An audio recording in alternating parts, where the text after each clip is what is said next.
Hello, today we're going to be talking about running serverless WebAssembly functions with K3s and SpinKube, and we'll be doing a lot of that with Rancher Desktop. I'm Matt Butcher. You might know me as the creator of Helm or the co-author of the Illustrated Children's Guide to Kubernetes series, or as the CEO of Fermyon Technologies, where we're building the next wave of cloud computing with WebAssembly. Today, we're going to dive into running WebAssembly inside of Kubernetes. I thought I'd start with just sort of an orientation of what WebAssembly is and why this is such an interesting technology beyond the browser. Then we'll dive into some demos. We'll take a look at installing installing SpinKube into K3s, and then building an application and deploying it into Kubernetes. And we'll wrap up with some closing thoughts, and we'll call it a day. So let's start with the question about why we would even want to put WebAssembly inside of Kubernetes.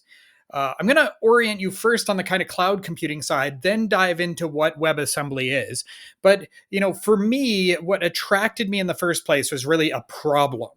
And the problem was something like this. In the before times, before cloud technology was a thing, we used to have one copy of the operating system per piece of hardware, right? So worked at a place that had 16 frontline web servers, which meant we had exactly 16 copies of the operating system. Each one was running an identical copy of the application, and that was how we ran things. We installed the operating system on the hardware, it sat somewhere in a rack, and we deployed the application over and over again to that same system.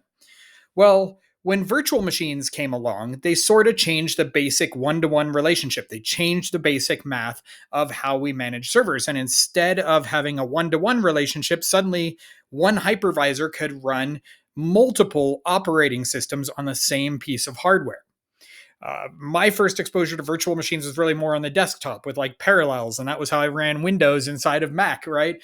But Amazon and others quickly identified a really cool way to make use of their spare capacity, their extra servers. And that was to lease it out to people who wanted to run their virtual machine images on Amazon's hardware. That really was the first, breath of cloud right there. That was how it started. As a developer in that world, it wasn't necessarily an ideal experience for me, right? In order to deploy my application, my job as a developer suddenly required me to be a pretty good system administrator and a fairly decent operator, because I would have to install my application into an operating system and then take a snapshot of that and then deploy this whole 6 gig image out to the frontline servers. And anytime any of the libraries anywhere in that operating system changed, anytime there was a kernel update, anytime there was a driver update, I was rebuilding the entire thing and spending 3 hours pulling a redeployment onto the production servers. So when containers came along, I got very excited, because this was a way to package up a process like a single application with just the bare minimum slice of dependencies that it had, the system libraries, the utilities that I needed in order to run that. This was a fantastic way of packaging and deploying long-running servers. So it worked for things like Nginx and Postgres and the Go API servers I used to write. And it was a great way of doing that.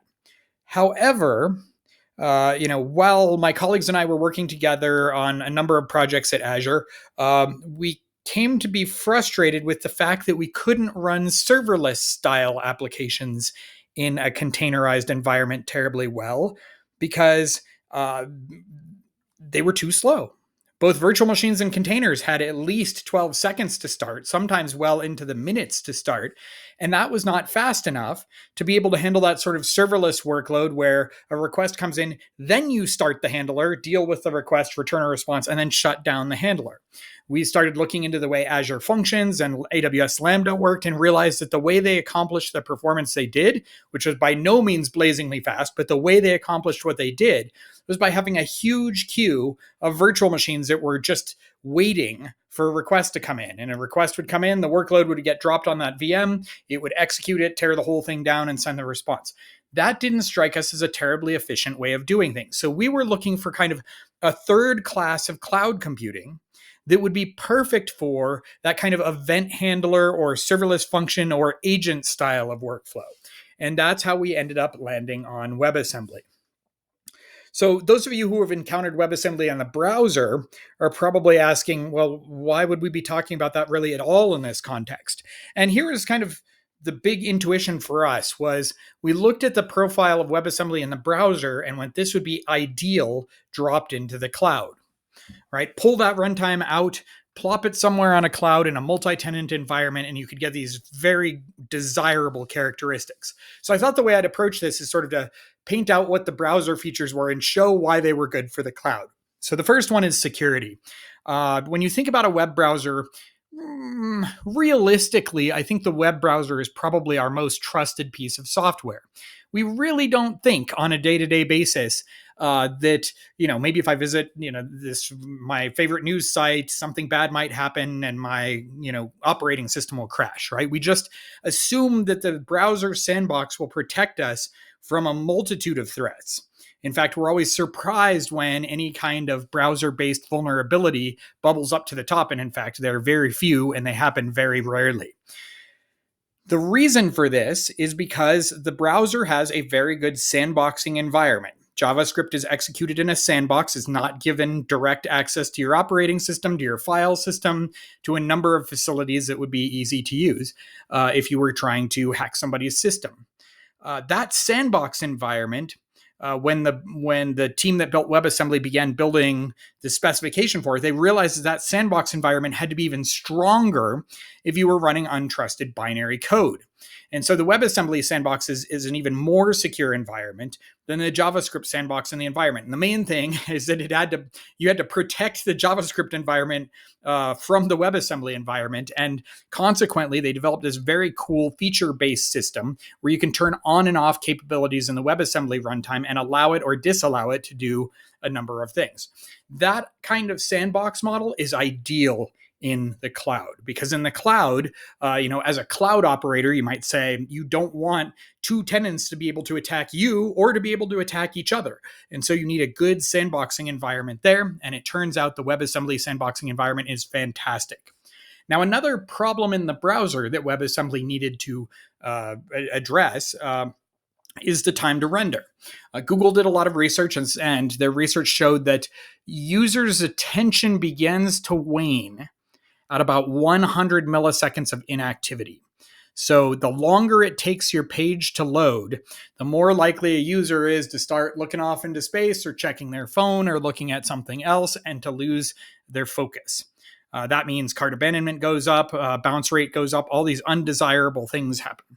So in the browser world, when they developed WebAssembly, they said it's got to be really fast to get started, right? We need to download that binary and start executing it right away. Now, that was actually the key feature we were looking for on the cloud side. We knew that if we were going to drastically reduce the amount of cold start time of something like AWS Lambda or Azure Functions, we needed a runtime that could get from the received request to executing user instructions as fast as possible.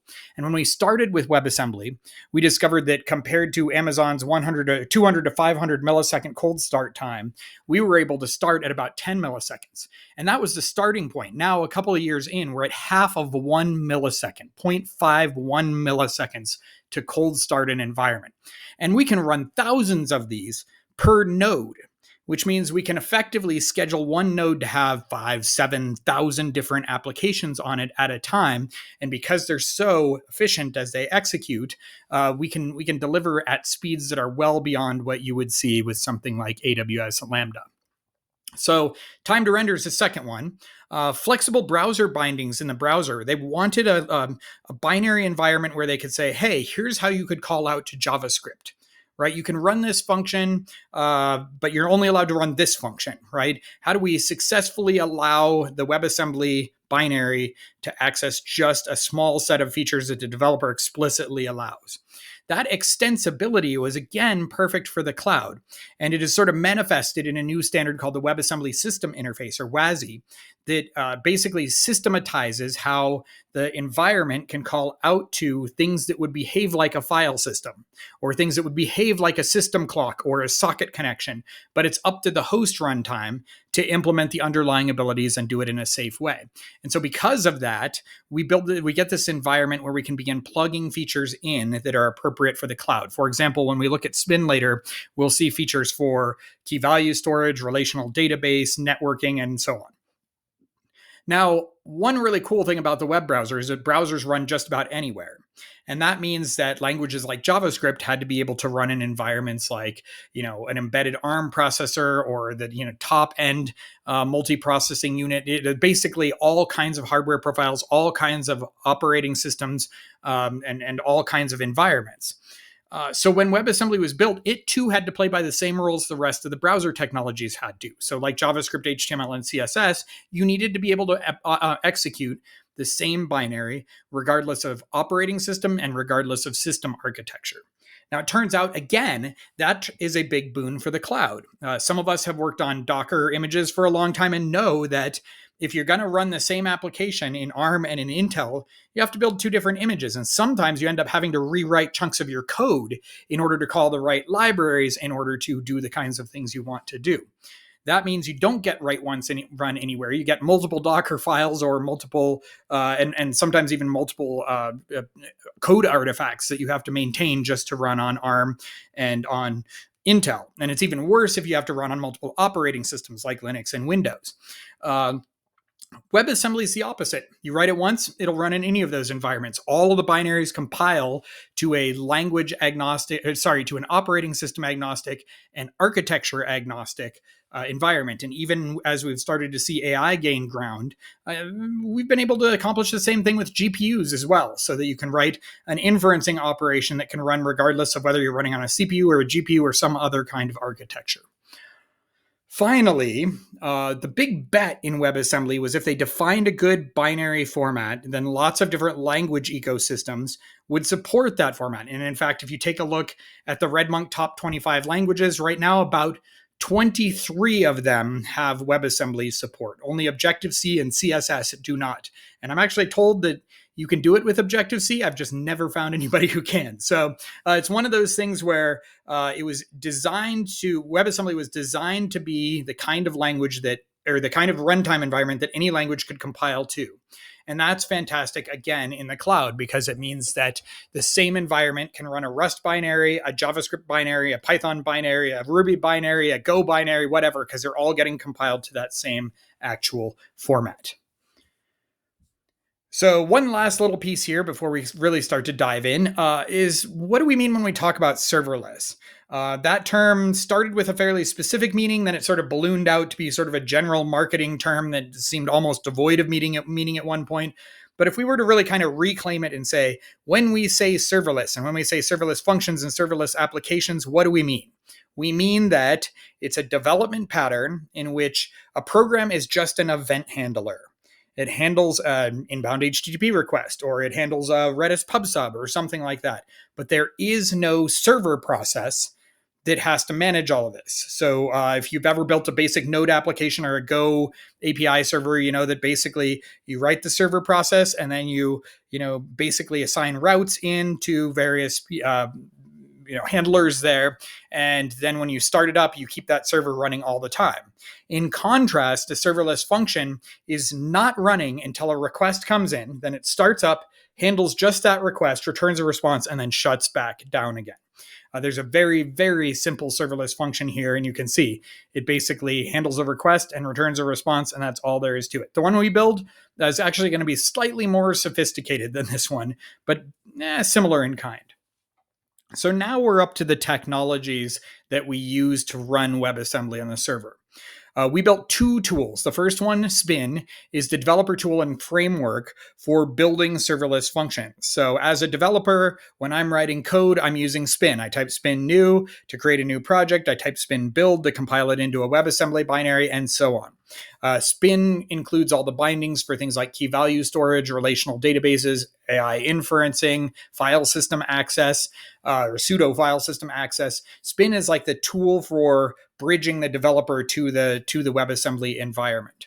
Now, SpinKube is really more of an operational tool. SpinKube is the runtime for Spin applications inside of Kubernetes. So I build it with Spin, I push it into a registry, and then I push the YAML definition into a Kubernetes file, and that pulls the image and executes it inside of Kubernetes. There are other ways to run Spin applications. You can run them locally, you can run them in Fermyon Cloud, you can run them in other environments. I think Nginx Unit, a couple other environments support executing Spin applications. But the one we're talking about today is SpinKube running inside of Rancher.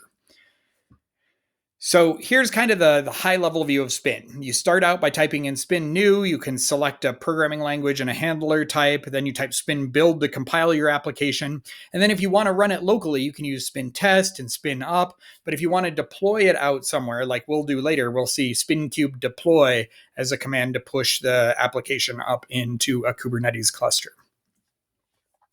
Now, SpinKube is a little different than sort of like the basic Kubernetes operator you might be used to. Kubernetes you can kind of think of as a layer cake, right? When I deploy an application, it goes into an API server, it gets scheduled, it gets pushed out to various kubelets that are running on the different nodes in my cluster. Those kubelets start up the container and manage its lifecycle. In order to correctly plumb WebAssembly into Kubernetes, we needed to respect all of those layers. So there's an operator that listens for a particular resource type, and then it takes that Spin application resource type, converts it to a deployment. The deployment sets up a replica set. The replica set sets up your individual pods.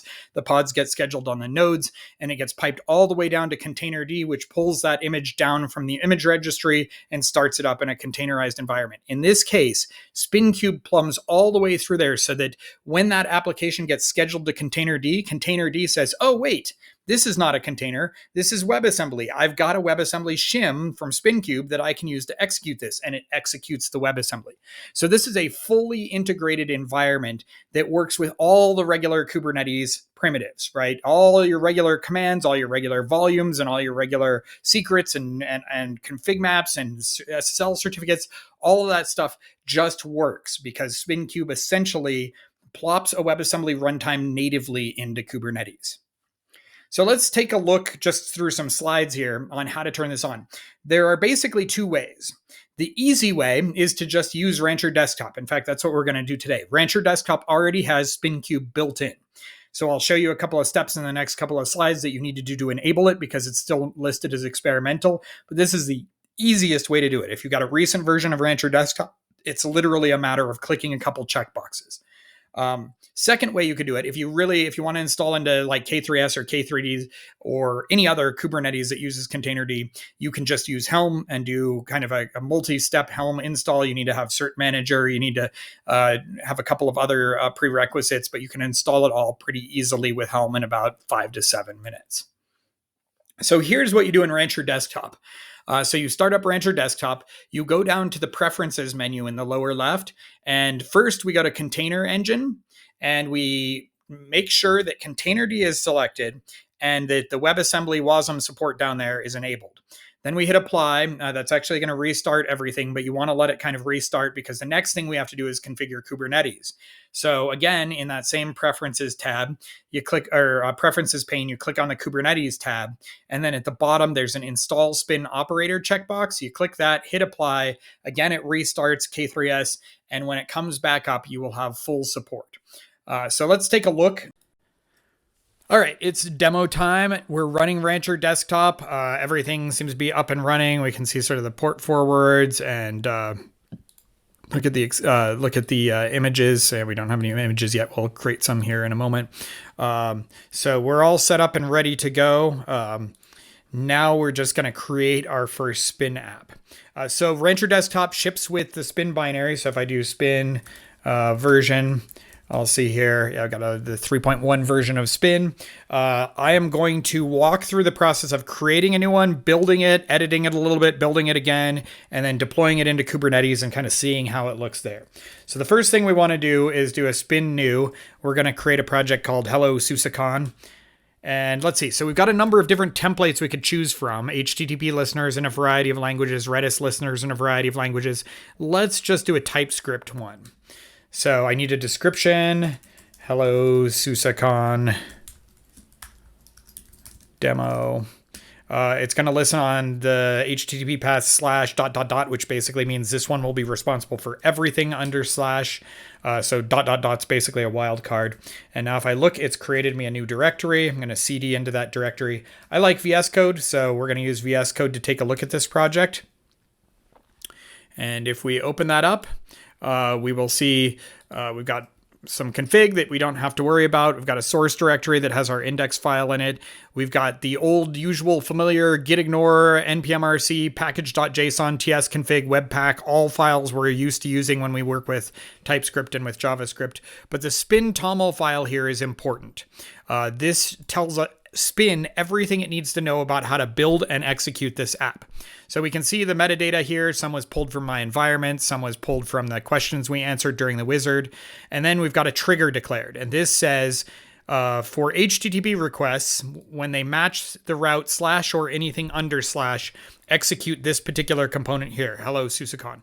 Now, just as a quick aside, we could declare multiple HTTP triggers and actually link up a whole bunch of different packages against the same top-level HTTP router, which means I could like start a second project in this directory that is a Rust project and have both of them sort of live in and run in the same environment. But right now, we'll just stick to this TypeScript demo, and we can see that the component that gets called when anytime / and anything under / is requested over HTTP is called hello SUSEcon. That one's here. The WebAssembly file is going to exist there when we build it. Here's the command for building our TypeScript source into a WebAssembly binary. Okay, so that's all sort of metadata there. But if we go ahead and run spin build, it's going to look down in that build directory and run the commands there. So the first thing we see is going to be the npm install. It's going to do all the things npm install usually does, right? Go out, fetch the packages, get the most up-to-date ones, install them locally. Then once that's done, it's going to run the npm run build, which if we were to look at the package.json, we would see, calls out to all of the tooling necessary to build our TypeScript into a WebAssembly binary. And at the end of that process, right where we should expect to see dist hello SUSEcon.wasm, there's dist hello SUSEcon.wasm. So we've just taken sort of a basic scaffolded project, and without editing really anything, we have already built it into a binary. So let's just make one quick change so that we can have the joy of seeing that change in production when we deploy it. And we're going to run a spin build. So now I'm running a spin build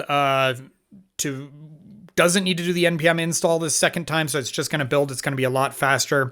And then once the hello SUSEcon Wasm has been rebuilt, I can start deploying it into Kubernetes. So there's kind of a two-part process here. The first part is I've got a Wasm file. I need to put it in a place where Kubernetes can access it.